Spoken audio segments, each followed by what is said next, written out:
Continue చేయండి. Very good, చాలా అలాగే మంచిది. సార్. ఒక డౌట్ సార్ నాకు, మెడిటేషన్ అంటే 1 అవర్ 2 అవర్స్ 3 అవర్స్ అలా చేస్తారు కదా, ఈ 1 మినిట్ మెడిటేషన్ దేనికి పెట్టారు అసలు? 1 మినిట్ మెడిటేషన్ అంటే ఇది ఏమన్నా ఆలోచన రహిత స్థితి స్థిరం అవ్వడానికా, ఇది ట్రైనింగా? ఇది ఒక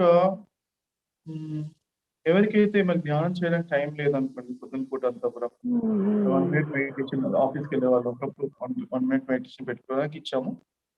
ఇది కూడా ఏంటంటే ఒక్కొక్కసారి 1 మినిట్ మెడిటేషన్ లో కూడా మరి చక్కగా ఒక గంట సేపు చేస్తే మెడిటేషన్ ఎలా అయితే లాభాలు ఉంటే అన్ని లాభాలు వచ్చేస్తాయి ఒక్క నిమిషంలో కూడా. ఒక్క నిమిషంకు అంత పవర్ఫుల్ ఉంటుంది.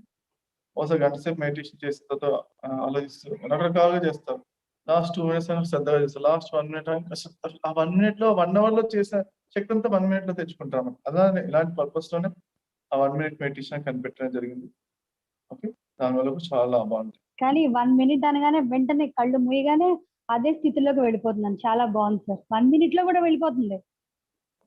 గంటలు కూర్చోవాల్సిన పరిస్థితి. కళ్ళు మూస్తే మెడిటేషనే, ఇంకా వేరే ఏమీ అంత ముఖ్యమైనగా ఏమీ లేవు. ఇంకా మెడిటేషన్ అంటే మెడిటేషనే, శూన్యస్థితి అంటే శూన్యస్థితే.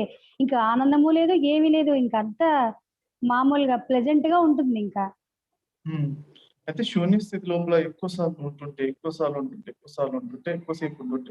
అప్పుడు అది ఆనందాన్ని ఇస్తుంది. శూన్యం నుంచి ఆనందం పుడుతున్నాం. శూన్యం అనేది బేస్ ఫౌండేషన్. దానిపైన ఆనందం, మహదానందం, పరమానందం, బ్రహ్మానందం అన్ని కూడా అక్కడికి రావడానికి అంతా శూన్యం అనేది చాలా ఇంపార్టెంట్. ఓకేనా?